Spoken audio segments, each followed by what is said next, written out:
Hawai'i was chairing our resources working group meeting this year. Tomo Murata from Department of Transportation. We have Darcy Oishi representing Department of Agriculture. We have Mike Melzer and Christy Martin from the University of Hawaii. Matt Carano from Department of Health. Lizzie Monaghan with Division of Aquatic Resources. And sorry, this is our former colleague, Layla Kaufman. She wasn't part of the process. She's moved over to Fish and Wildlife Service. So it's myself from his support, and we were really lucky to have Rachel Beasley be part of our resources working group for business, economic development, and tourism this year.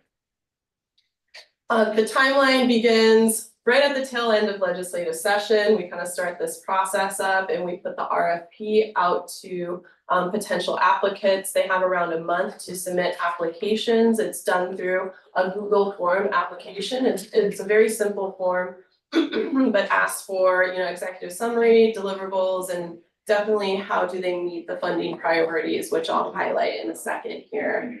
We then do evaluations. That's about a month-long process with our evaluation committee. And then we just had our resources working group on August 15th, and that's where we have a discussion amongst our resources working group members about recommended award amounts. And then we're here today to present that recommended budget to our council. So the way the drafting a recommended budget works, again, we have members of the resources working group evaluate the applications. The applications are distributed to the evaluators based on their background, experience, expertise, and their sector, but we also have, that doesn't always work out equally, so we do have some random applications that go to each of the evaluators.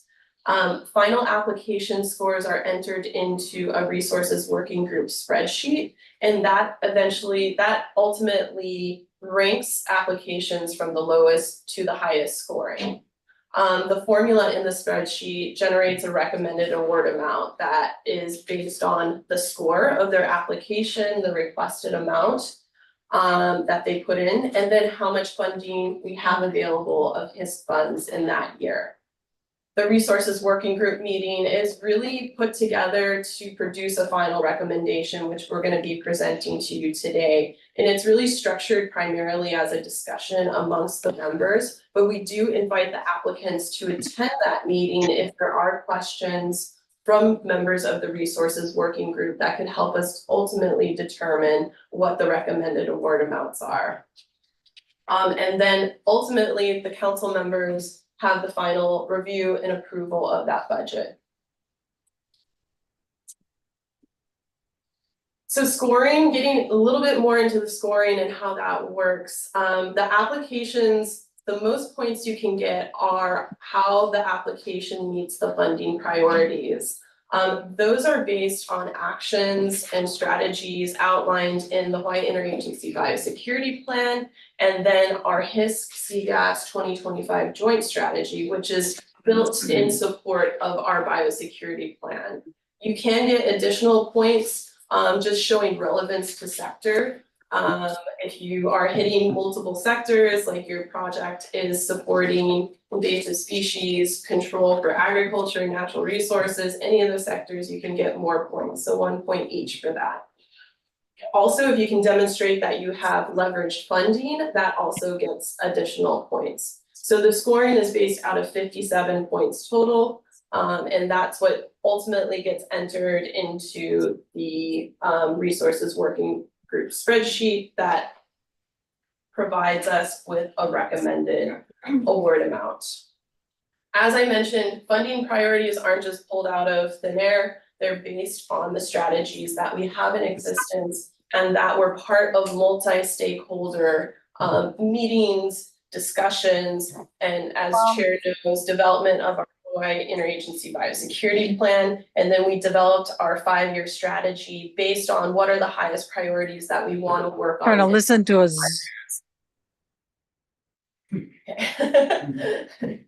And so that's how we've come up with our funding priorities. And you can see on the next slide here, they make sense. So our first funding priority is prevention and early detection, rapid response for new terrestrial and aquatic invasions. So this is really projects that are focused from keeping new pests from coming into Hawaii. It's not working on pests that are already in existence in Hawaii or on one island and not another island. It's really that pre-entry aspect of preventing pests from coming into the state of Hawaii. The next strategy hits on management of inter and intra-island movement of invasive species. So that's both for aquatic and terrestrial. That really focuses on the work of, let's say, managing coconut rhinoceros beetle or little fire ants from spreading throughout the state.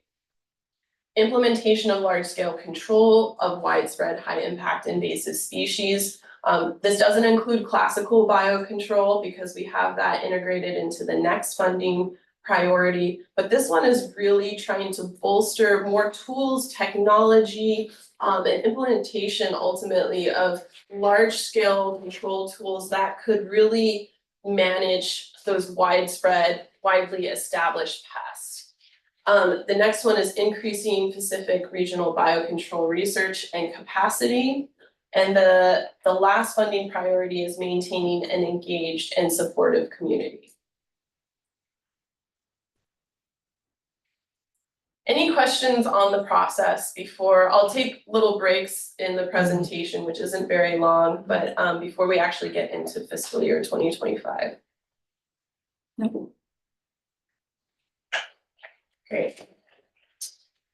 So for fiscal year 2025, this is just a summary and a breakdown of the applications. We received 19 applications. We had 20 total, but one requested to be removed. We have good representation from the different sectors, but the one application that was requested to be removed was from Department of Health. And we have Matt here, so he can answer any questions folks may have about that request. The total requested amongst all those 19 projects was a little over 8 million.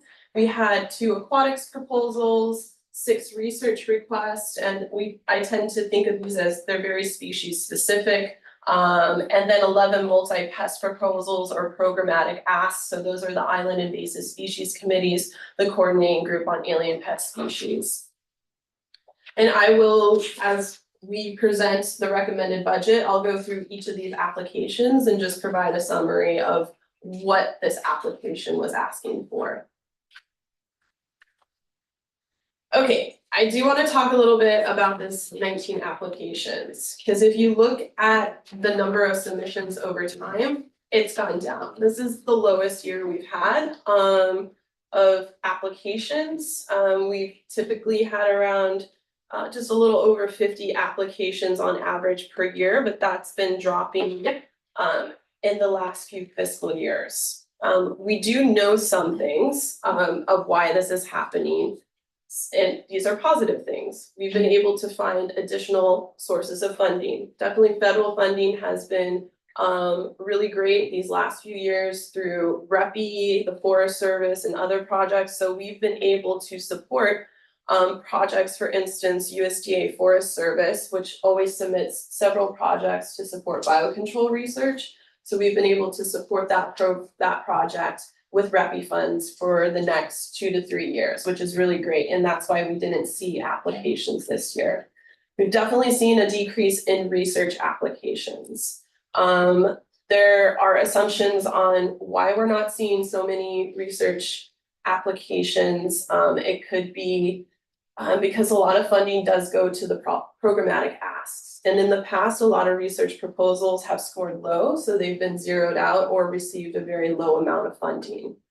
So we have had a debrief with members of our resources working group of how we can bolster and enhance some of the research projects. And we have a couple ideas, and we're gonna reconvene at the end of the year to really solidify what the RFP is gonna look like going into next year and how can we support research going forward. And I'm happy to answer questions from members and put a pause in just a couple slides here so we can talk about that. Members' questions? I mean, I too, I was concerned when I saw at one time we had up to 60 and then we're now down to 19. that decrease of 40, I'm not too sure if, the federal funding and the decrease in research applications can explain that tremendous obviously, invasive species is increasing exponentially. So, but you seem to have anticipated this question, and you seem to be looking into this. Yes, it's a question for us, as Yeah. we look at these applications and we see such a drastic increase or decrease this year. So it is, what is happening, and we definitely need more tools in the toolbox, and that's where research comes in. And so we really, and I've had conversations with Chair Hurd, and Deputy Kashida about this too, and how can we really get more tools in the toolbox? And I think his funding can kind of provide that seed funding to help start up some of that research moving forward. I think it's also, the Island Invasive Species Committees, they are now combining some of their requests into, they still have multiple proposals that get submitted, but I think there have been separate requests in the past. So I think it's multi-pronged, and maybe Rob could add on. Yeah, I agree. And I think that in the past too, when we had as many as 60, obviously many proposals went unfunded. And so, when you don't get your proposal funded, you're unlikely to come back the next year to get it. And so I think in future years, especially if we have specific topics that we would like to see proposals on, maybe we can add that into the RFP. And we can even, potentially discuss with setting aside amount for research proposals, so that people who might be asking for smaller amounts have a better experience with the process, rather than feeling like, oh, well, I didn't get funded this year, because it always is a struggle every year. And been doing this many years with funding all the projects, and without an increase to the HISC pot, it's really hard to cover just sustaining those ongoing projects. But I noticed in you had 5 priorities under the biosecurity, and the last one was community. Do you rank them based upon those priorities as well, so that the community component gets the lowest ranking? No, that's not a ranking. Okay, They all okay. can receive I see. it's all out of 9 points, so Okay. you can get 9 points I see. each for each of those funding Okay. priorities. And sometimes there's the Rapid Ohia Death outreach position on Hawai'i Island, and that hits that priority to the T. And then other projects like the Island Invasive Species Committee, they'll submit separate proposals just for their outreach programs. Okay. And then others have components of outreach and engaging community in their proposals. Okay. Thank you for answering the questions. Anybody else have got any questions, comments? All right. Thank you, Chelsea. So with that, you can see, even though we've had this decrease in the amount of applications, we haven't seen a huge difference in the total requested. And so this is just a comparison of last year's funding and this year's funding. So you can see those total requests. There's a little bit of a difference of over 400,000 there. The base, so there's the total requested, and then the amount that we have available after budget and finance restriction, and then DOFA overhead. And then what comes out from that is our HISC program support budget. So that supports the entirety of our staff and our program.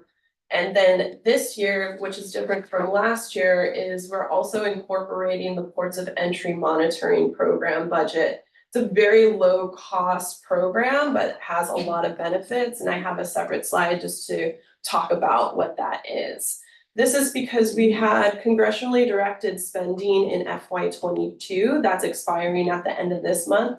That supported the entirety of the program, plus expansion to seaports and an additional target species, which was wonderful. We haven't been able to secure additional funding for this program, so we're incorporating it into this year's HISC budget. This is about 7 months of supporting the program, and what it really does is it supports a coordinator position and then the on-the-ground monitoring that's done by Hawaii Ant Lab and the Island Invasive Species Committees on each of the counties. Okay. The remaining amount you can see, I don't know why I highlighted in green, that is distracting, but that's FY 24, that's last year's funding we had available. And this is the 4,059,000, that's what we have for this year, that goes out to this competitive grant process to support the interagency projects and programs. So not a huge difference, even with the incorporation of the ports of entry monitoring program. And just to talk about that, this is the breakdown of that budget. This program was set up as a gap filling program back in 2016 to be able to enhance monitoring efforts for what was considered high packed invasive species that were not being carried out by the federal or state entities, just because of the way inspections work. And these things can fly out of containers, they can crawl out. So there was a different monitoring effort that needed to happen. So this effort looks for Africanized bees, which are not here in Hawaii, coconut rhinoceros beetle, which we do have here in Oahu and are trying to manage the spread of that to the other islands. Japanese beetle, which is the new target that we added on. Again, this isn't here in Hawaii yet, and we hope to keep it that way. It monitors for different mosquito species. We have the species of mosquito on Hawaii Island only that carries dengue fever, and we don't have the species of mosquitoes that carry malaria or yellow fever. So this is a really important program. And Matt's program with Department of Health Vector Control Branch does the monitoring for those mosquitoes and invasive ants. So definitely looking at little fire ant, but also looking for other invasive ant species like red imported fire ant, which is a real big threat to coming to Hawaii. And this is just a breakdown of the total request versus what we have available. As Rob was mentioning, you know, we're never meeting that blue line. We're not very close to it. And it would make definitely distributing funds a lot easier if we could get our orange line to be closer to that blue line. And I just wanted to mention, you know, we have been successful about finding other funding sources. REPI has been a great source of funding to support our partner projects like the Island Invasive Species Committees, even Division of Forestry and Wildlife, and even a pot of funding going to our ports of entry monitoring program. So we will continue to find additional sources to support programs, because as you can see in our FY 25 budget, we're never meeting the total ask of most of those projects. There's always a gap, and we're always looking to help fill that gap and support those projects. And of course, Department of Agriculture received the biosecurity bill funding, which is $10 million. That is going to really help enhance and support Department of Agriculture's biosecurity program. And they have a couple of line items in there that definitely overlap with some of the HISC funding, and also a number of plant quarantine inspector positions.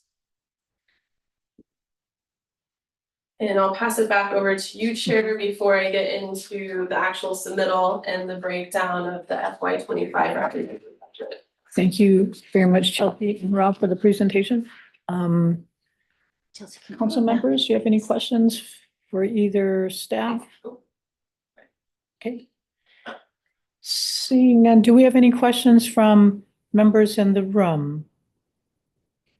Any questions? Yes. I do actually, maybe going back to the list of HISC projects. Sorry, it wasn't that slide even before. This one, not the REPI.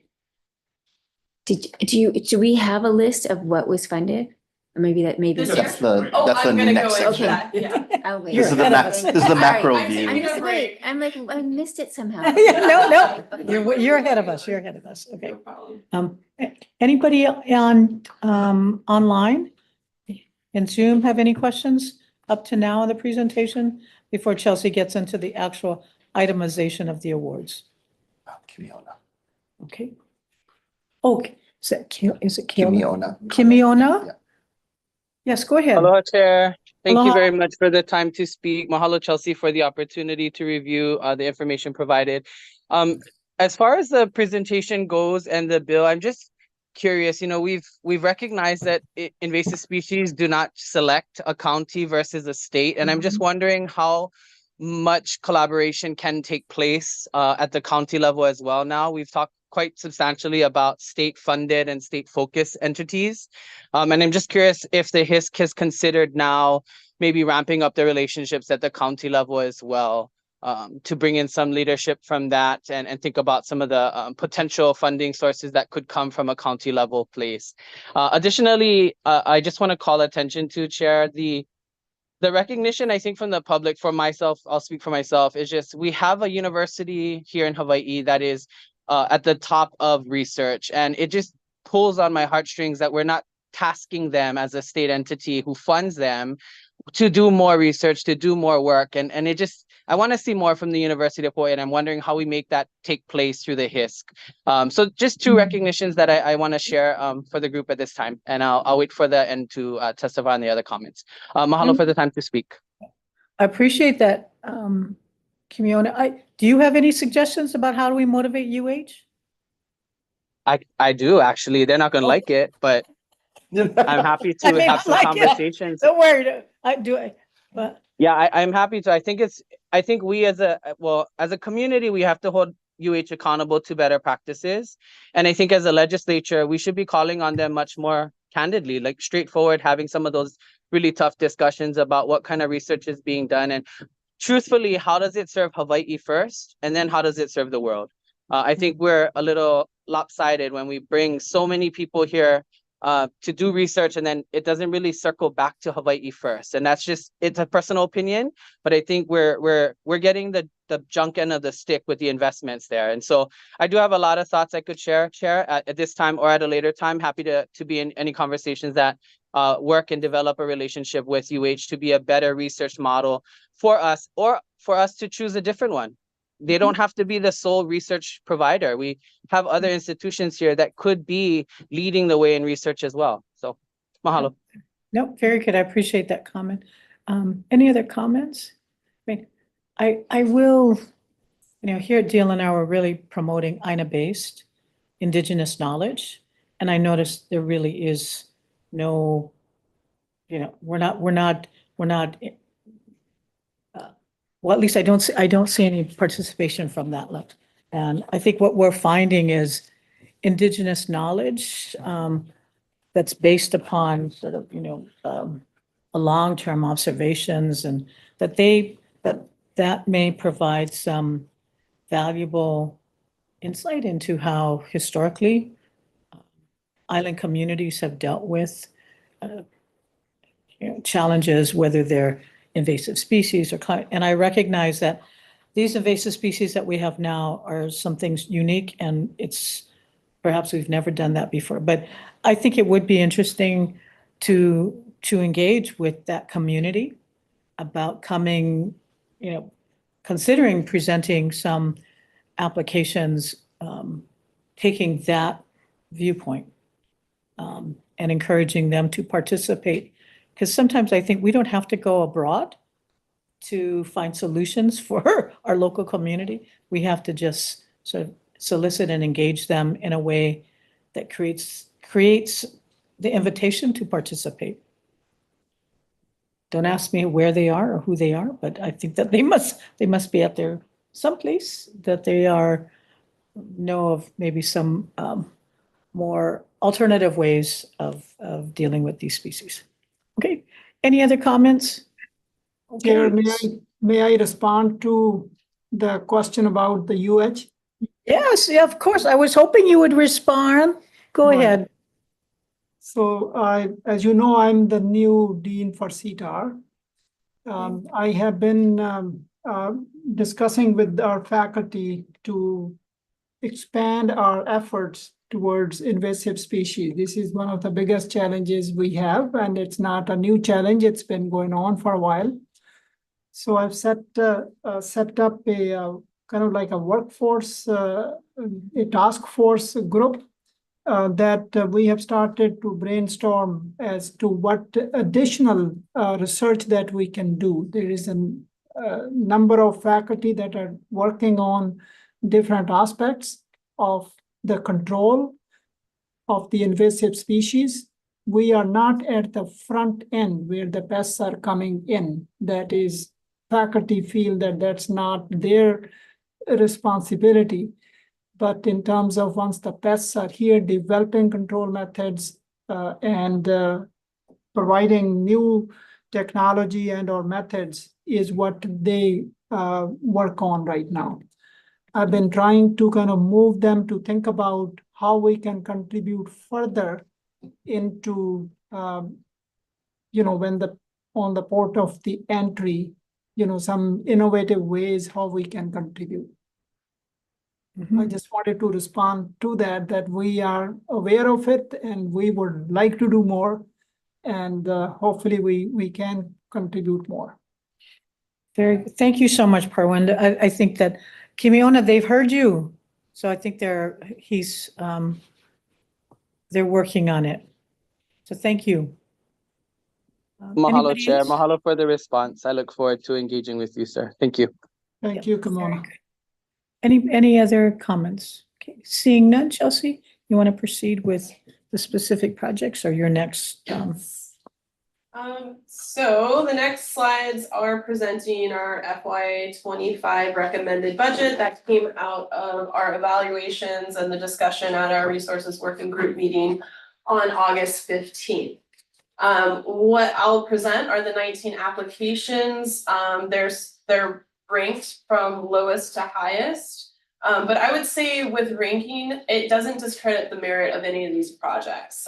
They all are getting funding in some way this year, -2 that we found other sources of funding for. So with that, I'll just go on and I'll pause every now and then to let Rob just chime in. If there's anything you want to add.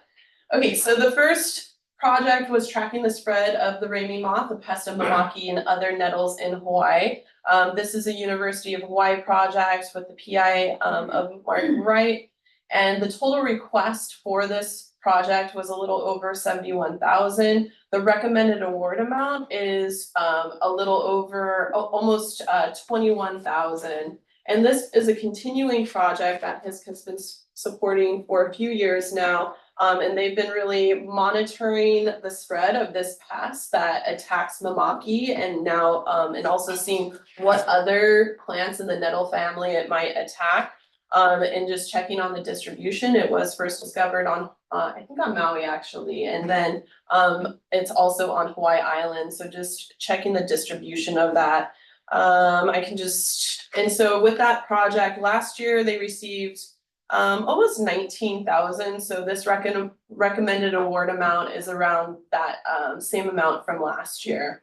And forgive me for a Lolo question.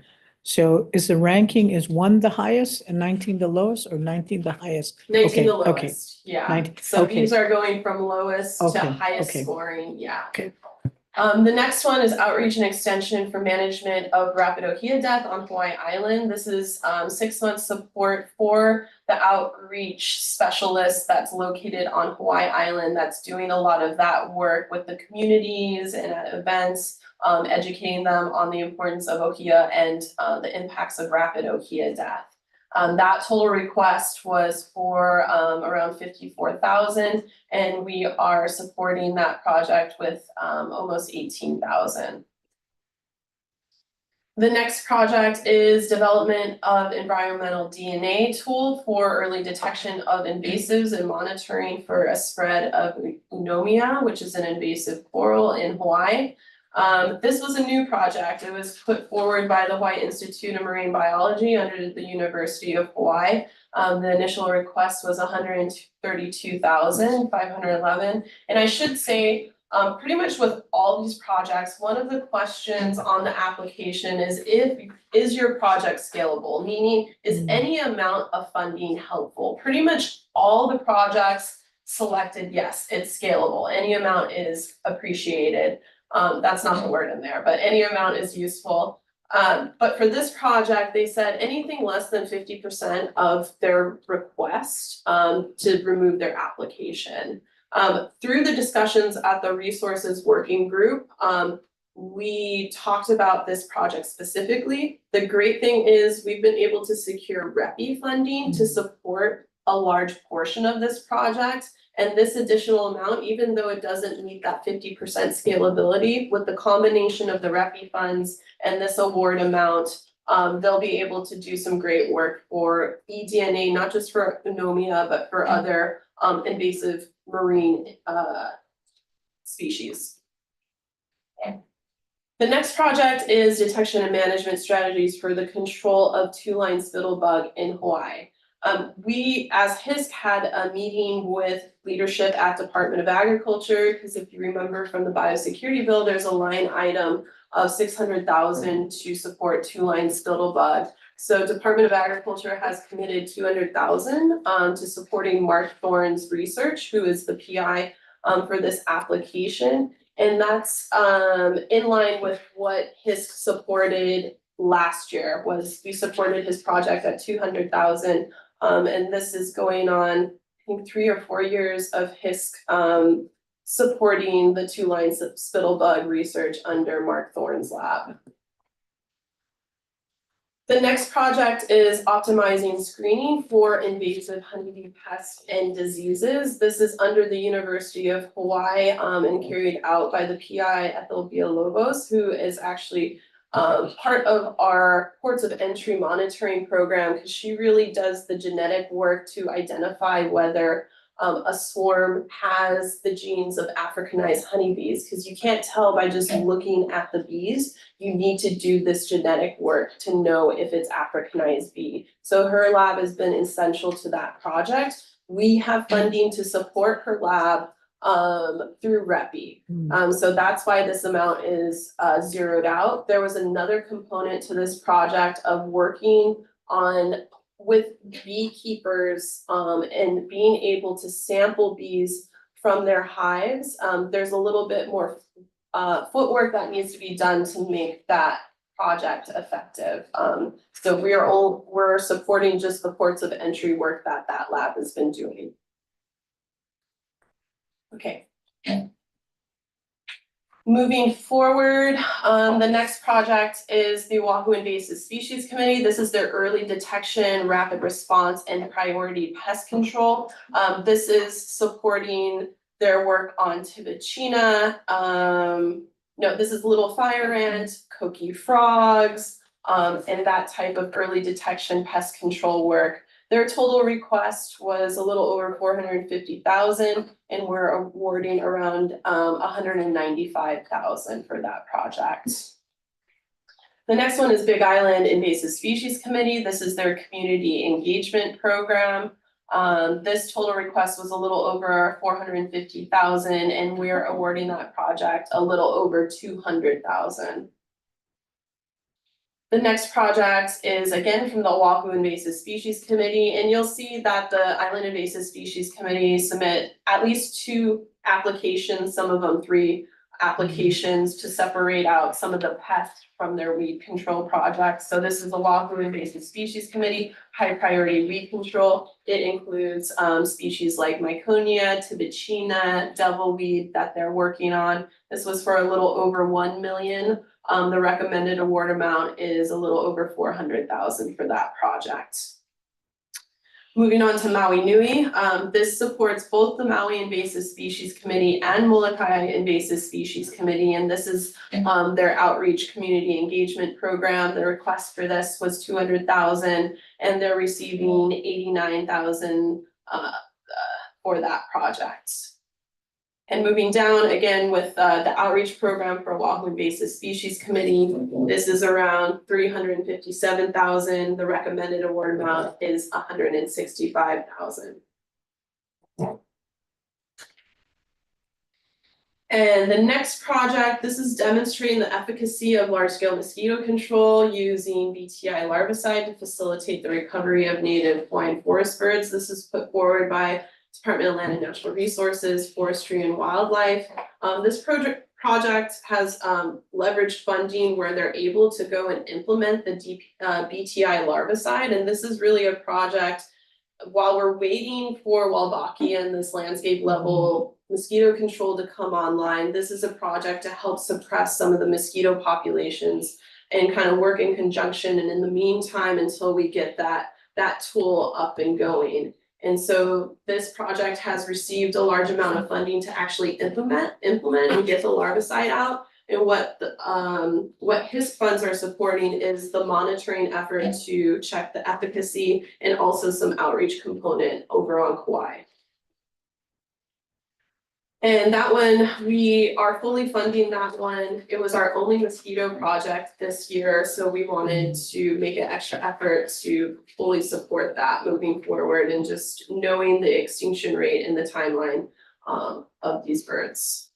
The next one is Big Island Invasive Species Committee. This is their forest and widespread invasive response team. This includes their Albizia assassins that work with the community and with the staff to manage hazard trees like Albizia. It's also the rapid ohia death team that works with researchers and community members to really educate and manage that fungal pathogen. And that request was just a little under 500,000, and the recommended award amount is 238,000. Obviously, I'm estimating here. Detection and control of invasive plant species on Hawai'i Island. Again, this is another project for the Big Island Invasive Species Committee. It's really their target species list. So that request was a little under 800,000, and they're receiving 410,000 for that project.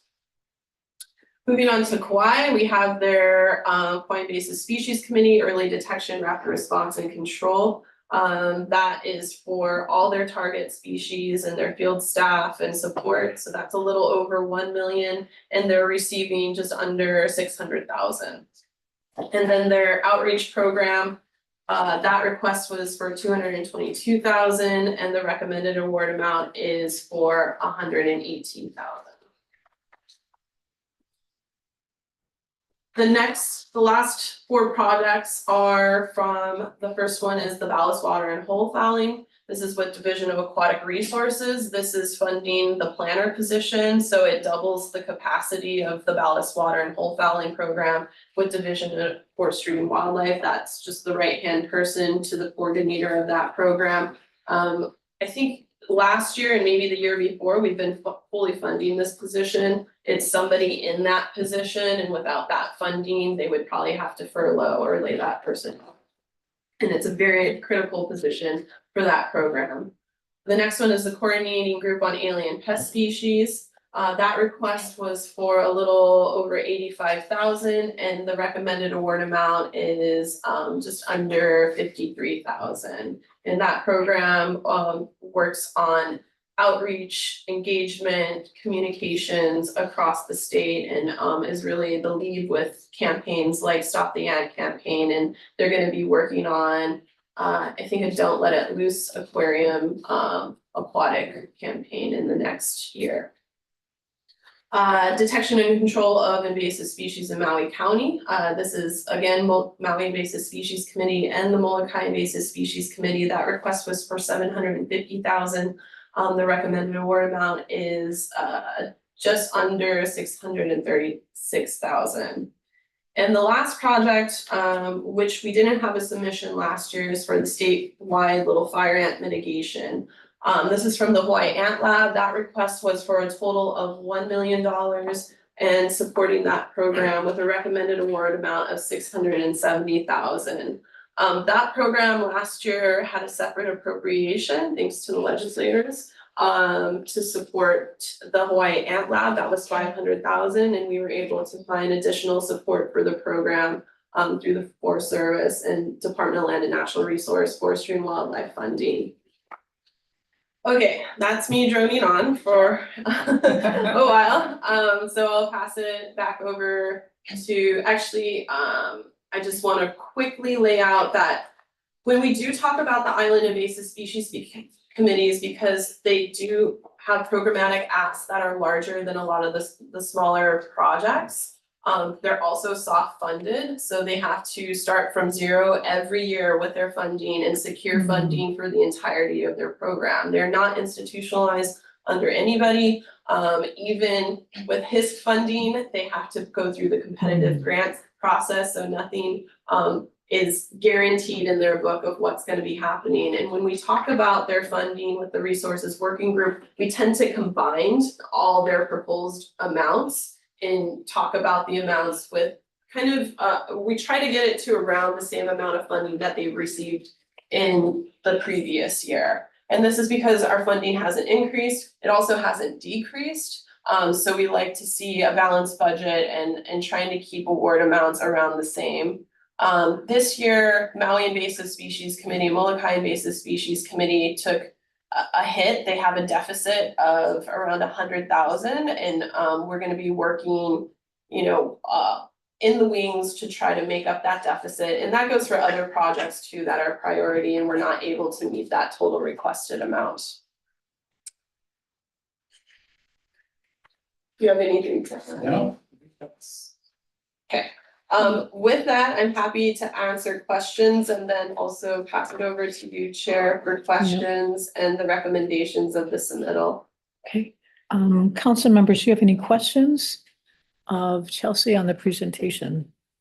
And I'm sorry, I think you might have hit this, but how is when it's not a full amount funded, how is the dollar amount determined? So that's what we use is a spreadsheet, and I talked about, you might not have been here yet, but we have a spreadsheet that takes the scores, the total requested, and what we have available.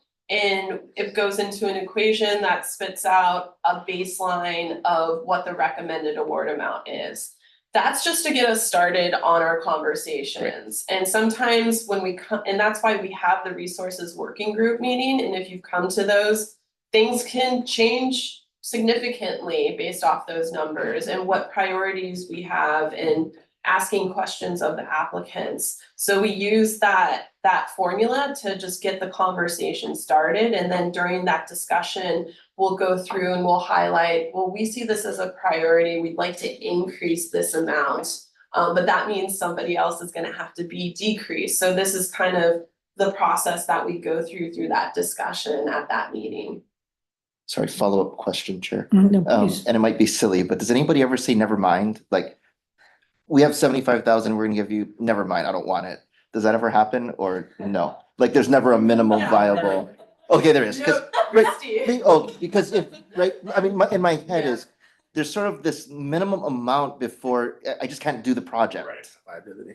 Oh, Yeah, yeah. exactly. And that's part exactly. of the application. Okay, got it, Is whether, and, yeah. understand. I mean, I think there's ask been if it's situations doable. where people secured other sources of funding and then said, no, I actually don't need that. Great. And that's part of the questions we ask of applicants during the resources working group, because especially if you're new to the process, you do put the scalability on there. And some people are like, yeah, I can only do 50%, and then they see us zeroing them out. And so that's where it becomes a discussion, like, can you, and so we have to walk a fine line with some of those questions and the discussion we have with that. But if I do see that it's a new applicant, I do wanna ensure that the scalability really is necessary to that project. And a lot of times if they have that and it's a priority, we'll try to get it to that level. Can I ask what coordination, it appears there's been some coordination with DOA's biosecurity funding, like the 2-line spittlebug. So how was that incorporated into the working group's assessment? Was it at the same time? Did you think, okay, no, DOH is going to cover this, DOA is going to cover this, or were you looking at this totally independently of what DOA got? No, we do look at other sources of funding because this is gap filling money. Yeah. And so that's where we want to focus this funding, is to really support critical gaps. And if we can find other sources of funding and we have that commitment from other agencies or other sources, then we're going to take that into consideration when we are coming up with that funding, because you see, like the graph is, we only have half the amount of the total requested. So it is Right. really challenging to make sure we're meeting everybody's needs through that process. Okay. And so we did have a meeting with Department of Ag leadership to talk about, there wasn't very many overlapping funding from the applications. It was just little fire ant and two-line spittlebug. So we did focus our discussion on those two and what could Department of Agriculture support, especially with two-line spittlebug being such a priority ag issue. So so maybe Dexter was just wanting to know the timing. So did you have their lists of how they were going to spend their 10 million as you were developing your awards? When we met. Yes, we met a few weeks prior to our resources working group meeting. It was myself and Dave Smith, our administrator of forestry and wildlife. And we talked about those specific line items because all they are line items and amounts. So we didn't know the exact plan of how that funding was going to be spent. And that's where we kind of got the more detailed intent of Department of Agriculture and how they are thinking about spending those funds and if they are going to overlap and support some of the HISC applications. And then for the resources working group members didn't know the commitment of Department of Ag until we got to the meeting. So applicants and resources working group members heard that what was going to be supported like at that meeting. So that was integrated into that discussion at the time. Okay. Yep. Yes, go ahead. Is that right? Thank you. So I have a question about the duration of these contracts. I know that you're re-upping them every year. There seems to be incredible delays in getting funds, released and then being able to set up the contracts if it's through RCUH or whatever. How long can they use the funds? So for University of Hawaii projects, which most of these are, they can use the funds up until March 30th so this FY25 funding will be good. They can make project end dates to March 30th, 2026. And that's up until the time they can expend those funds. They can ask for a no cost extension and that gets them another 30 days. So that's till like the end of April. Okay. Chair, can I ask you? Yes, no, please go ahead. So as you know, I'm very concerned about Hawaii Ant Lab because they have really been helpful in my community in some areas, but in other areas they haven't because they said we just don't have the staff. And so we know there's ants there. There's nothing we can do about it. We don't have people. So I appreciate that you put them first. We had intended to fund them through the legislature and that didn't work out. So I appreciate that you stepped in and saw the need there. I don't know if this funding amount, perhaps with the addition of a 75,000 from the biosecurity bill, I don't know if that will allow them to expand their staff on Oahu. Do you know if it will? No, it's not even gonna keep them going for the entirety of the project period timeline to like that March 30th, 2026. And this is the last 2 years we've had this issue with Hawaii Ant Lab and not having enough funding and it's resulted in furloughs. So it's actually definitely not going to be able to let them expand staff on Oahu. And even there could be the possibility of furloughing again if we cannot get more funding to support that program. I understand they're furloughed right now at 75% on the Big Island. The Big Island is very helpful to the Oahu initiative, right? They are part of it. They come over here. They come over here, they Yep. do work remotely, et cetera. So how can we place them so that, how can we have that, the Department of Agriculture has a function for businesses, is that right? For ag and nurseries, some other- yep. ag type businesses. How can we institutionalize the residential niche, within DLNR or somewhere where somebody actually has ownership for it? So Representative, this year with the Act 231 funding, some of the funds are gonna go to contract pest control operators who will be able to go to residential, commercial in all areas. And so as HISC, as Hal or DOA surveys and finds positive areas, we would then, through a contract, have these pest control operators go on the back end to treat.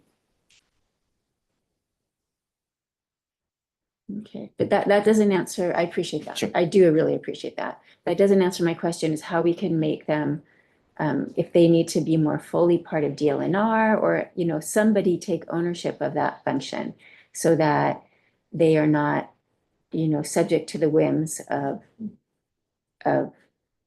different departments that don't feel ownership over them.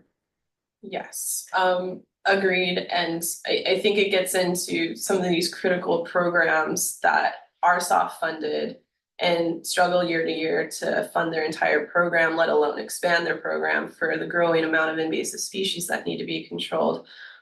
Conversations have started with some folks over at University of Hawaii to see if that institutionalization, if that's a good fit. We have been putting in appropriations requests through our departmental budgets for the last 2 fiscal years under LNR 402, and that's where the funding came, though through a separate bill last year. But these, along with increasing HISC funding, we've been asking for support, programmatic support for Hawai'i Ant Lab. And the intention is to continue those requests with chair's approval and hopefully governor's approval going through. So we're looking for a more stable funding source for Hawai'i Ant Lab that does serve a critical role in invasive ant prevention and definitely little fire ant control. Thank you. So, Yeah. no, so I will share with you, I mean, we've had conversations with DOFA and HISC, and I too am concerned about this uncertainty that Ant Lab has proven to be successful. I mean, to the point of even eradication in some areas. So I guess, yeah, there was hope, and I am in no way going to question DOA's determination of how they spend their funds. That's their kuleana. But I think we are also looking at, do we have other resources that we can supplement? But again, you're right, it's better to institutionalize them someplace, whether they're at DLNR or whether they're at UH. I'm not sure what the answer is, but we are challenged by that, and we're trying to figure out the answer to that as well. And what I was hoping would also happen is there is an MOA. We entered into an MOA. In my view, that MOA, which consists of the 3 entities, DOA, DLNR, and the university, pursuant to the biosecurity plan, there should be some clear recommendations in that MOA, which in my view should include, you know, some permanent funding sources, things that are successful, that group should come up with some recommendations, and that we can turn into legislative requests. But I would agree with you, the need for some sustainable source of funding so that this uncertainty of their livelihoods, especially a program that is proven to be successful. I can say that in my neighborhood, we are halfway through a treatment. It's Yeah. the largest infestation on Oahu, and they just did a midpoint survey, Okay. and there was only like a handful of positive vials. I mean, incredibly successful. The treatment is being applied very imperfectly by people like myself, and yet it's so good that it's still working. Yeah. And so it's when you have an effective treatment, it seems so crazy not to put the resources into using it. Yeah. So thank you for that support. No, we would agree. So trying to utilize what limited resources we have to support, those programs that you're right, that have proven success. So, you know, bore out of good research and years of doing the work, and to the point where we're empowering communities to actually also become tools to manage their own community. So, no, I hear what you're saying. Thank you. Can I say something? Yeah, David? So David Smith, administrator, and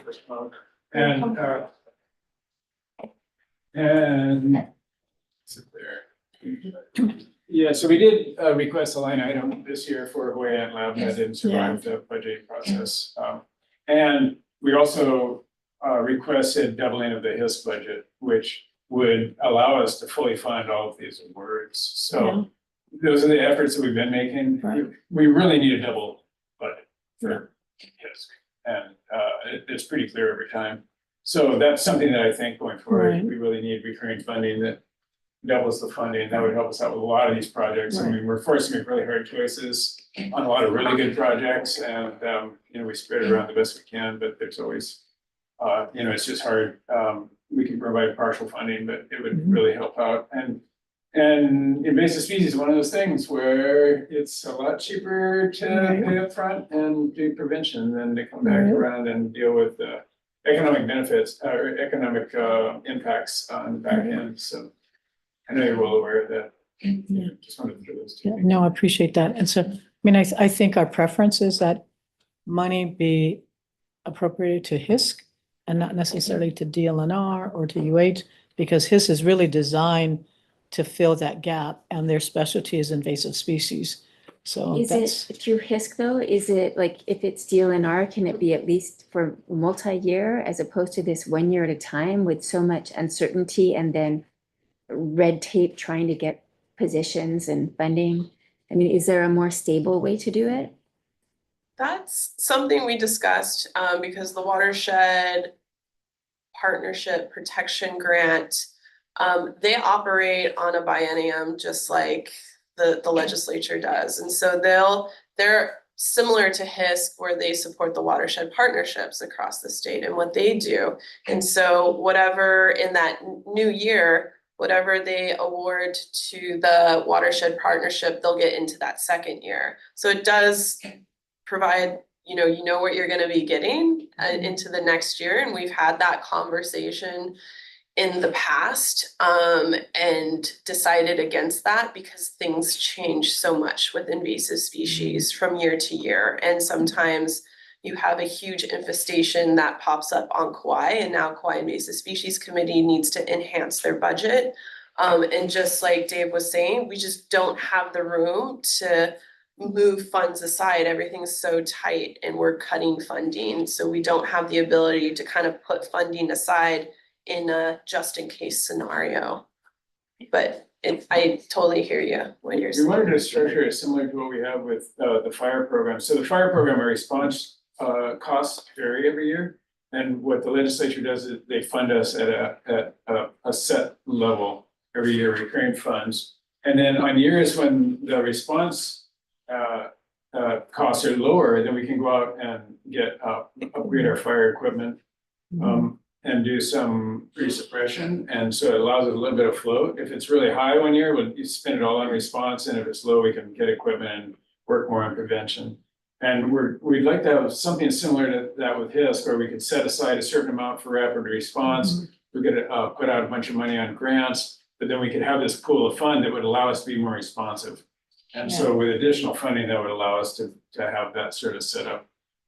It would allow, right now there's no flexibility because it's so tight. We're just putting all the money out in grants. And then when Hokie pops up in Waimanalo, or Little Fire Ant pop up on Lanikai Beach, right where we could carry it out to the wildlife sanctuaries or whatever, we just don't have that flexibility to have a fund that could just like put money into that and do a rapid response.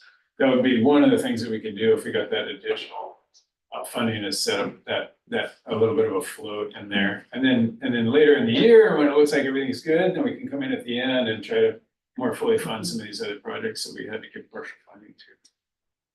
so it would be helpful if we had recurring funds. I mean, because the uncertainties that HISC has ends up flowing over to the programs. So the consistent recurring funds, almost like what Na'alahele, now they've got an established set of recurring funds that they can begin to do better planning. So we recognize that the budget is tight, but we're trying to do whatever we can to supplement. We do appreciate REPI's come in and filled the gap in many areas that we could not otherwise have. We'll see how long that lasts. But we also, I think we have to look for other sources of, how do we generate our own source of funds too, so that we can have a source of funds that we can pull upon. I don't know what the answer to that is, but we are looking at, looking at other creative ways to secure funding, either on our own or through the legislature, or through federal funds. Don't know what the answers are. Okay, any other questions? Okay, Rob? Okay.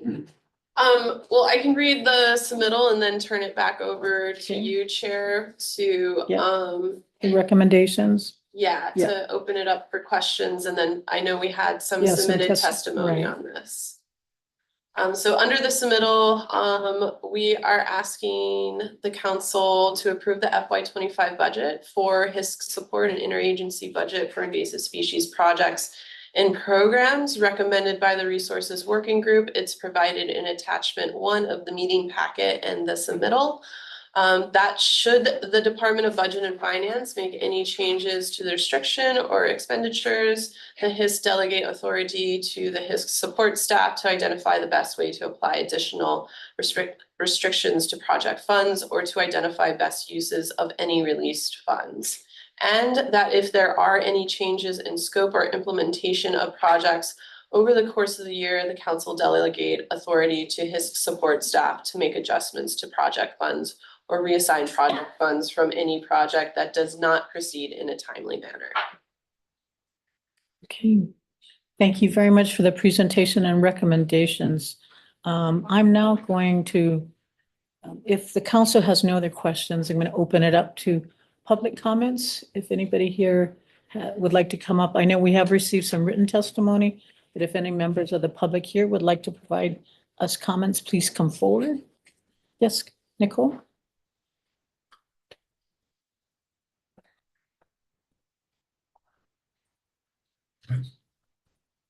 Aloha, Chair Chang, Aloha. members of the committee, Martin. Thank you for the presentation. We definitely understand and respect that there is a process to allocating the fund. We definitely know that there's a limited amount of funds. I do want to ask that this considers at least partially funding the Two Lines Fiddlebug fund. We understand that the legislature has provided those funds. Thank you for that. Most of that would go directly to the ranchers who are fighting this problem.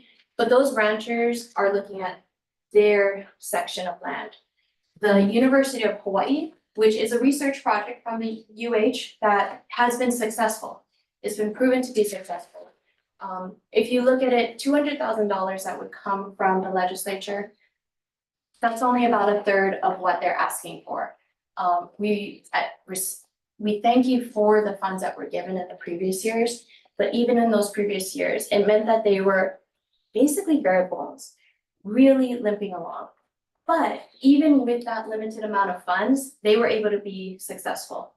I do have a recent story of Waimea. This is where we do not want the Two Lines Spittlebug to get to. It's not even on another island though. It's right next door to South Kona. They thought that they had a Two Lines Spittlebug infestation. They called Mark Thorne's team. Within a day, he and his team were out there. Thankfully, it was not Two Lines Spittlebug. But they were, because of the expertise of University of Hawaii, they were able to determine what it was, how it was going to get fixed, and confirm that it wasn't Two Lines Spittlebug. We need the university to be at capacity with things like this, Two Lines Spittlebug, where it's still contained, but the worst place for it to get to, cowboy country, is right next door. One more thing is that in the past couple of years, they have also been successful in monitoring and making sure it doesn't spread too far. That's because we're in drought. Unfortunately, I don't want to say that drought's a good thing, but with Two Lines Spittlebug, it is. We are coming out of that drought, and I've already been getting calls from ranchers in South Kona saying that Two Lines Spittlebug is upticking in activity. So this is not the year to be reducing funding for Two Lines Spittlebug.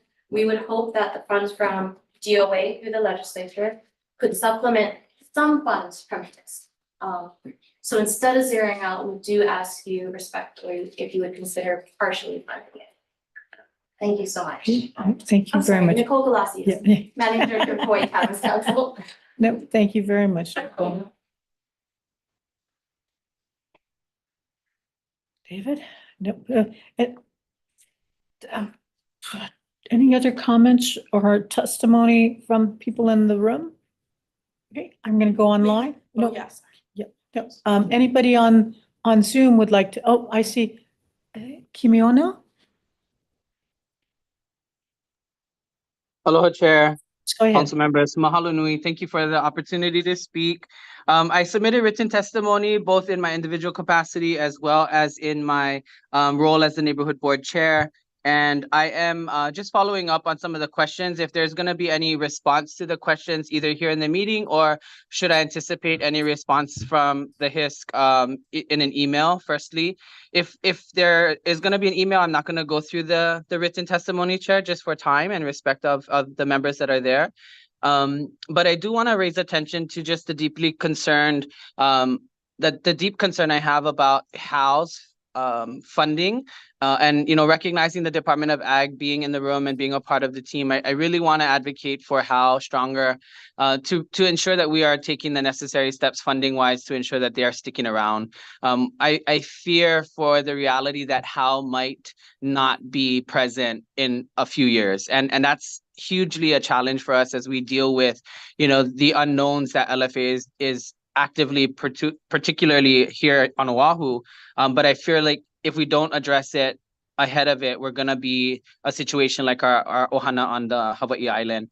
In addition to that, I'm trying to understand overhead a little bit differently, Chair. I recognize that the HICS sit under the Department of Land and Natural Resources in terms of where it's housed. And, when I looked at the budget and saw some of the overhead lines, I'm just curious where and who is accounting for the funding and spending, and how does the public have the opportunity to view in those dollars? Every dollar makes a difference and matters. And so I'm curious how spending happens with the funds that are provided from all the folks that are receiving monies from this particular funding source. And lastly, I'll just close, Chair, by saying if it hasn't made sense in the past, I don't know for what reason, our elected officials, our communities, our advocates, we need to pass a green fee. This absolutely makes complete sense for me, by way of which providing even additional chunks of funding for the state to approach this particular issue, which is not going to go away. And so with that, Chair, I'll just close my comments and just mahalo everyone for the time and the service. Thank you. Thank you very much. I will tell you that next year, the year of 2025, the governor is going to declare that the year of climate action. And I think there will be a concerted effort to advocate for the green fee at next legislative session. So I look forward to you coming out and testifying on behalf of the bill. We'll be there. Thank you so much. So I don't know, Chelsea, if you wanted to address Kimiona's question about the administrative overhead. Yeah, Chair, I think it would be good, since he submitted testimony, to address his questions Okay. in this public forum rather than. Yep. I can also email more detailed answers, but I also have Dave Smith next to me who can talk about the DOFA overhead. And just to reiterate, the Hawaii Invasive Species Council is administered under the Department of Land and Natural Resources. So the general recurring funds that do go to HISC go into a DLNR account. It's LNR 402, and that is where it gets subject to the overhead and the budget and finance restriction, which all state funds get subject to. But if you want to talk about how the overhead. All of our funds, including federal funds, so we have an overhead. We try to keep it low, like I manage nonprofits and whatnot, and usually when we're taking like a 10% overhead, people are like stoked, like that's low. Wow. And so I really try to keep the overhead as low as possible, but we do have certain standing costs. We have electricity and building maintenance and just things that benefit all programs. And so some of these recurring costs for facilities and for utilities and those sorts of things, we collect overhead just to cover everything. So, I mean, we do put HISC up in our buildings, and we have them in our, we have discs in our base yards a lot of times and whatnot. So there is, they do benefit from some of the general facility costs that we have. And we try to return these funds so when they're taken from a particular fund, they have a cost code 573, which is general overhead, and it's also assigned to that particular program. And so the programs know how much came out, and Chelsea and I have talked about it, and we try to use that money to do recurring maintenance and whatnot, say on some of the IS facilities, some particular branches and whatnot. So it goes back either directly or indirectly to the programs, and but there are just these recurring costs that need to be covered by the agency. Yeah. And Kim, if I'd also add on to that, sort of as chair of the department, our department, so all of our IT, our HR, our fiscal, those as any agency that's administratively attached to the department, they also share in those resources, but they share in those costs as well. So this isn't quite, I think, are you assessing 7%? It floats, and I try to keep it as low as possible. I can't remember if this year, we might have got it down to 5, I can't remember. Yeah, I just see 7, I think in your submittals, It floated up to 8% at one point, we brought it down this year a little bit. And what I do is I track those 573 expenses every year. Yeah. And then we use the actual from the previous year to set the overhead for the following year. Yeah. And then we look at our total overhead budget and we figure out what percentage we need to take to meet that number. And so it's based on real costs and from the previous year. And so it just says, on a year-to-year basis, and both on the previous year's costs and the current year's funding. And again, my goal is always to keep that number as low as we can. And it's applied to all of our programs, every program gets it by the cost of $4. We also have other, we have 10% overhead that's been applied by the governor's office for many years. And so there's a number of things that just set cut costs, into our budgets a little bit. So when we get X amount, we only end up with a portion of it, but we try to keep those overhead costs as low as possible. So I hope that answers, Kim, your hand is up. Did you want to add anything more? Chair, if I may, I just wanted to mahalo the discussion. I'm just thinking about, I don't have the numbers directly in front of me, but what is the dollar value for the 7%? And the reason I asked the question is, imagine that dollar value going to a specific program. I recognize the indirectness of the overhead costs. I'm trying to think about and navigate other means that might be able to cover such overhead from a governmental standpoint that's not pulling from some of these really important programs. So I'll continue working on that, Chair. I just want to think about that differently, and I just want to mahalo the discussion. Thanks for the explanation. But if we could get the dollar amount on statement, I would appreciate that, as I'm not looking at the document. Yeah, I think it's 250,000. But I do think in the table, it should be it's 5% this year, so it's 200,000 is the restriction on that. And apologies, and we'll make the edit to the submittal with chair's approval, make sure that it's approved at the next meeting notes. Okay, thanks. Thank you, Chelsea. Thank you, Chair. So 200,000 might not sound like a lot for overhead, but that's a whole program almost. Sure. And I'm thinking about where else from the governmental side can 200,000 come from that's not directly pulling from the potential of us fully funding a different project. But that's all, Chair. I appreciate it. Thank you. Okay. No, I will share with you, brother. 5%, that's not too bad. We assess when we have other costs, I won't even say what agency we're working with. The overhead is so much more than 5%. I mean, and I totally understand your comment. There are benefits to being administratively attached to an agency. So at the end of the year, when we have surplus funds, we try to spread it around where to divisions. If we've got savings from other divisions, we're able to move those funds around. So that is a benefit to being administratively attached. It doesn't always work out that way, but it does cost us to house all of our staff. No excuse, but that is just our own reality. So we likewise are trying to increase our own funding. So like you said, I'm hoping with the green fee, we can be successful in establishing a consistent source of funding for projects like this that relate to climate change and that can help us with invasive species. So I always mahalo you for your comments and your thoughtful consideration. Is there anyone else who'd like to make a comment? Yes, please, come on up.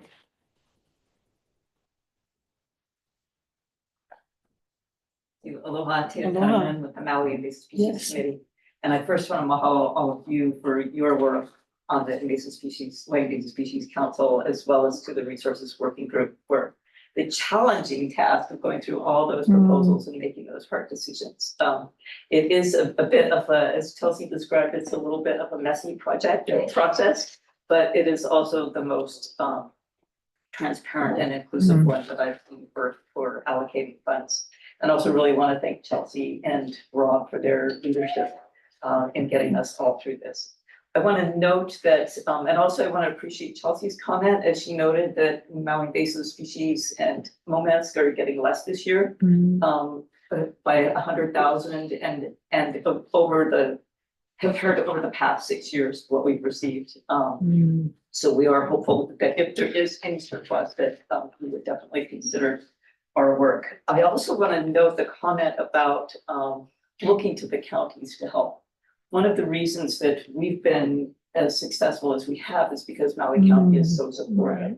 Right. And what that's done is that's allowed us to do pretty much all of the work on invasive, on little farmland for Maui County.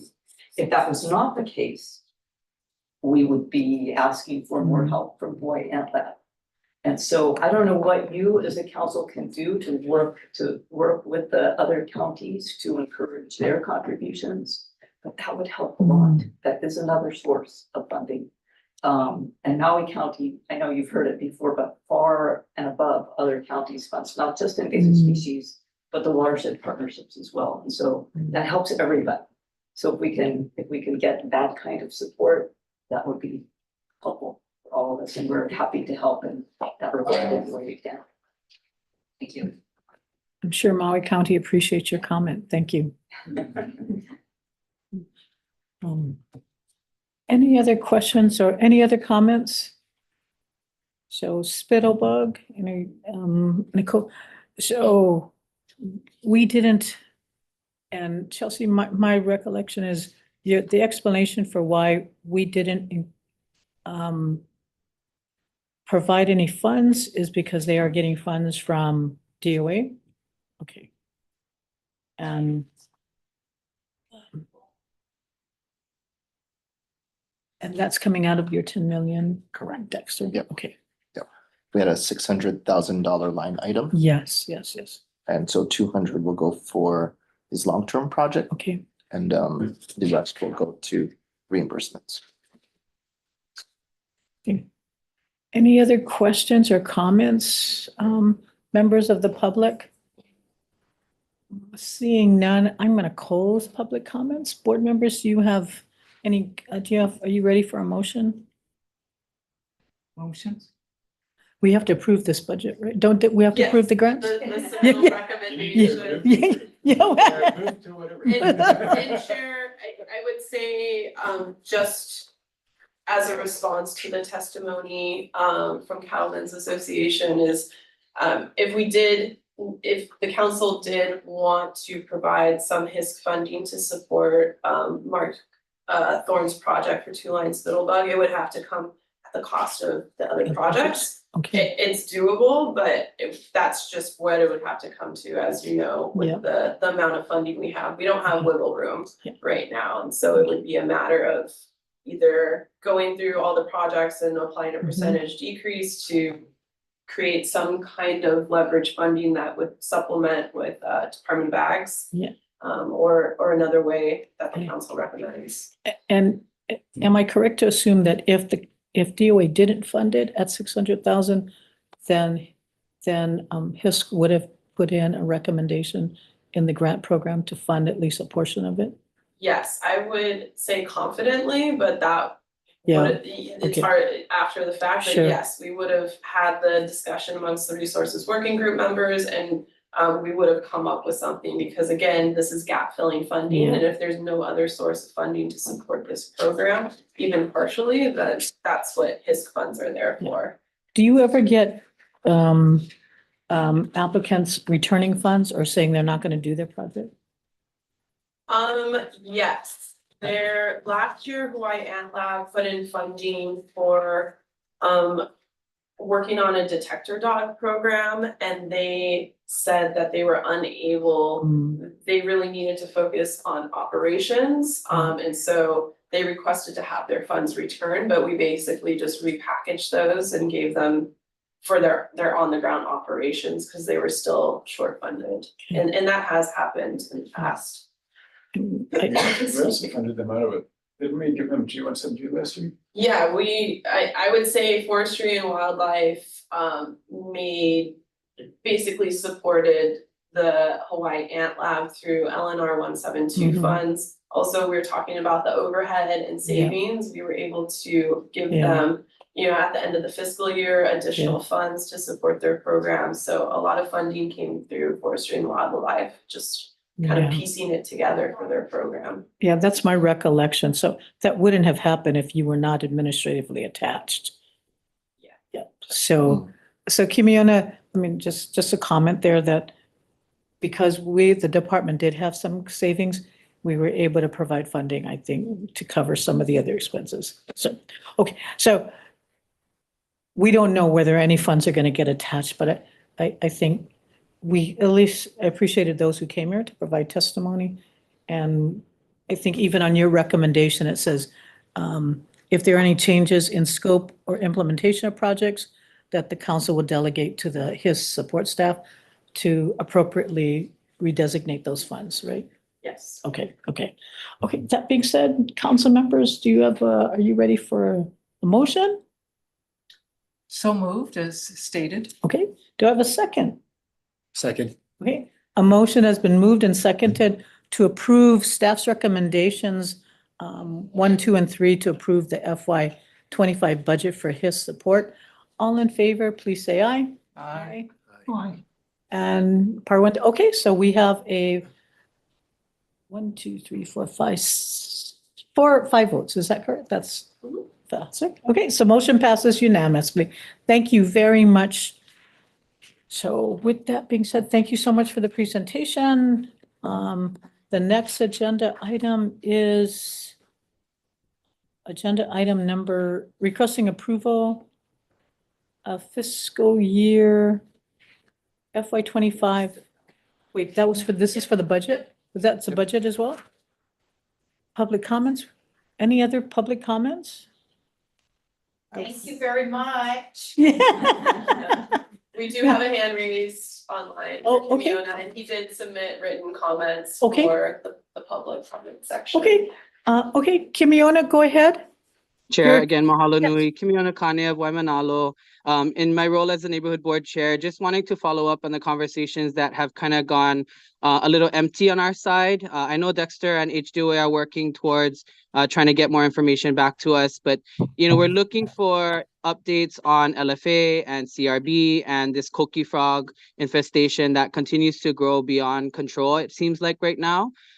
We've been waiting on a response from OISC in regards to the implementation of a pump for citric acid spray, and there's been very little to no movement. And I'm just sharing that out loud for the HIS to hear that we're growing frustrated with some of the lack of conversation and communication. And so any way that we can establish more updates on a more regular basis. I know things can move slow, but our invasive species are not moving slow, and so we need to keep pace and get ahead of them. And so that's my only public comment at this time, Chair. Jesse, do you have any comments? Do you want to respond? Yeah, thanks, Chair. Thank you for the comments, Kimiona. I really appreciate it. And I can provide some quick updates on those specific issues, but I also wanted to mention, as Chair mentioned, the memorandum of understanding that was signed back in April with the signatories of the University of Hawaii, Department of Agriculture, and Department of Land and Natural Resources, and really to enhance and do better coordination and communication on coconut rhinoceros beetle, little fire ant, and coqui frog response efforts in the counties and across the state. My intention, one of the products that's coming out of that MOU is response plans on each of the counties for each of those pest species. And getting back to a comment made by Representative Kahaloa at our last meeting, part of that is going to be identifying the needs and also what requests could go through the legislature or other sources, whether it's funding, capacity, policy. So that's gonna be written into those response plans, and I do see that being integrated and becoming regular updates that we can provide at the Hawaiian Invasive Species Council meetings. I'm not sure the structure, because they could take a really long meeting to get through all the counties, but maybe focusing on one county at a time to really give, you know, an update on the response plan and where we are with those actions, and reiterating what those needs are before in this forum. For koki frogs over in Waimanalo, the Division of Forestry and Wildlife is really stepping up and taking the lead with helping develop a system that could treat this very remote population of koki frogs that's not only in the Pu'okona back Waimanalo area, but now we have an infestation that has climbed over the Ko'olau Mountains into the leeward side in Kuli'o'o Valley. This is a much smaller infestation compared to the Waimanalo one, but still a major concern. So they're really working with Forestry and Wildlife that has that field capability and kind of that expansive knowledge on the use of aerial operations and looking at a system that could deploy citric acid via helicopter into those areas, a different system than we used with the fire equipment and the Bambi buckets a few years ago. So those conversations are ongoing with the help of DLNR deputy. We were able to get a limited right of entry to the DHHL land, and we're working on a longer term agreement for that. And looking at also including the use of volunteers and community members to help out with that effort, because I know there's a really strong push and need and want for community to be involved and help with that situation. And honestly, like, we would be happy to have that happen. Little fire ants, as Representative Martin mentioned in Lanikai, that the treatments that we know of are working, and when we know when there are places of little fire ant and we're able to get permission and do treatments, we're successful at doing that. So that's continuing, but of course the amount of infestations continues to grow and outpace the capacity that we have. So that's a growing issue of resources and funding that we need to continue to work on. Coconut rhinoceros beetle is a challenging pest that especially here on Oahu, where we just don't have the same effective tools like we do for little fire ant to manage it at the scale that it is. There's a lot of talk about biocontrol and some potential funding that can help move that wide scale tool forward, but also looking into what can we give the community, what can we give to our managers to help protect native Pachardia palms, people's coconuts, and other species that this pest attacks. So happy to integrate those types of updates in future meetings, because I think it is important for our council. Right. It's a great forum, and also for our community and the folks that attend this meeting. Chair, Yes. Chelsea, can I ask you, are there private property owners that do not give permission to treat those invasive species on their property? Yes, and usually the Island Invasive Species Committees have to deal with that on a regular basis because they have no regulatory authority to be able to go on that property. They rely on voluntary consent. And because of their community engagement programs, they have a really high rate of, being visible in the community and being able to get that permission and do the work. But of course, there's people that either don't live on that property and they just don't even hear from, or that tell them straight up no. And this can be a follow-up from our last meeting where we presented our HISC administrative rules. We're moving forward. We have a public hearing notice set up for September 25th. On those proposed rules, and that would be a mechanism that the departments of the council and authorized agents, potentially the Island Invasive Species Committees, could use to be able to gain access to private properties where they are hearing no, or they're not getting a response for those species that are identified by the council. Thank you, Chair. Thank you. Can I chime in? I mean, there are some people even now that are going around saying that, for example, they don't think LFA is a big deal. And they think that it's very treatable with insecticide, which of course doesn't get the nest, it just kills the workers. And yeah, they're not cooperating. So we really do need that tool. And not only are they not cooperating, but they are spreading that misinformation. Thank you. Any other questions, Chair- Kim? Your hand is Yeah, up? if there is, I just wanted to highlight, because it was brought up. Chelsea, thank you for the explanation. I want to recognize the reality of some of the difficulties that might be lingering in Waimanalo. And, you mentioned this, short-term MOU with, shucks, I forget the term you used, Chelsea, but it was with DHHL. Has DHHL been responsive to the needs that the OISCs and the state is needing, or do we need to have more pressure put there? And then secondarily to that, have we brought OHA into the discussion? Much of what we're talking about with relationship to invasive species directly is associated to culture and Native Hawaiian identity. And so OHA should be, in my opinion, a part of the discussions moving into potential funding streams, but also to help advocate on behalf of these communities that like ours in Waimanalo are predominantly Native Hawaiian and predominantly in Hawaiian homesteads. And so I'm curious, Chelsea, if DHHL has been responsive to meeting the needs of access for your teams. Yeah, thank you for the question. Yes, I would say our deputy is a former Yeah. AHE with DHHL, and he's been really critical to restarting those conversations with DHHL and getting us what we see as the temporary limited right of entry, so that allows us access to that entire TMK. We're gonna be working on a longer term right of entry, and we're even starting discussions about having a memorandum of understanding or agreement with DHHL that would allow broader access for invasive species control and eradication on DHHL lands, and might even expand even broader to include fire suppression and threatened and endangered species work.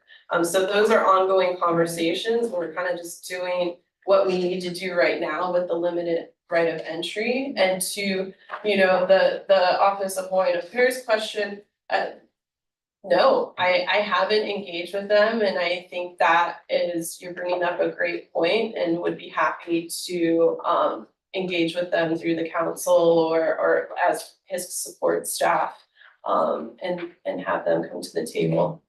No, that's a good point. So maybe we can invite them to join the HIS, meetings. I think that with respect to the DHHL, I did speak to Deputy Ryan Kanakaole. He's the first deputy of DLNR.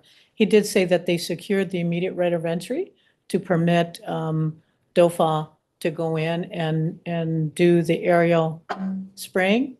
So, and then like Chelsea said, they are looking at working on a longer term agreement with DHHL. Hopefully it will be a broader agreement, not just for that particular location, but maybe beyond. So we are trying to utilize all of our internal local tools. But you see, Kimiana, that is an advantage about being at DLNR. You can call upon these things. If they was outside DLNR, might be a little harder. But no, you're right. Well, Invasive let's not species. toot our horns too quickly, Chair. No worry, not tooting my horn, just showing the benefits of being within DLNR, and there are, I will assure you, DLNR, we are motivated. DOFA is on it. Everybody is really trying very hard between all of our different agencies, whether they're DAR on corals and invasive corals and marine species, to state parks and their lands. I mean, we've got all of DLNR divisions working cooperatively. So it does make a difference when you're at the table versus you're outside the table. There are benefits to being part of DLNR's, the collective that we have, that we're able to pull upon all kinds of our resources. So far from tooting our horns, we are far from doing that, but I think it does help that we collectively are trying to address this with all of our resources, whether the equipment, manpower, or funding. But so I'm hopeful that with the year of climate action, the advocacy of the Green Fee Bill, it will provide us with some necessary critical funding sources to sustain this effort so that we're not, especially HISC and their partners are not living sort of day to day, and you've got people have uncertainty about their livelihoods, which exponentially overflow into our communities who are dependent upon these services. So we get it. We totally get it. And I appreciate your community work. Mahalo, Chair. Thank you, Chelsea. And mahalo for recognizing Deputy Ryan Kanakola in his work as well. Thank you, guys. Oh, Mahalo. yes. No, he's instrumental to this effort. Thank you so much. Okay, any other questions or comments or public comments? Yes, Mary Alice. Sure. Could you ask Milani to introduce her friend there on her shoulder? Well, maybe her friend is shy. She might have muted while she Oh. is. Oh, she can't hear. Oh, got a little Is it a bird. bird? Yeah. It's a. Invasive species. It's not a parakeet, is it? A green. It's a bird. Oh, well, shucks. Never mind. She was hoping that nobody noticed. Okay, again, is there any other public comments? Seeing none, no further business. I'm going to adjourn the meeting. Thank you, everybody. Thank you very much, staff, and thank you all of you who participated with us. Do you know for Mahalo, everyone. Thank you for the wonderful meeting. And hope my birds weren't too disruptive today.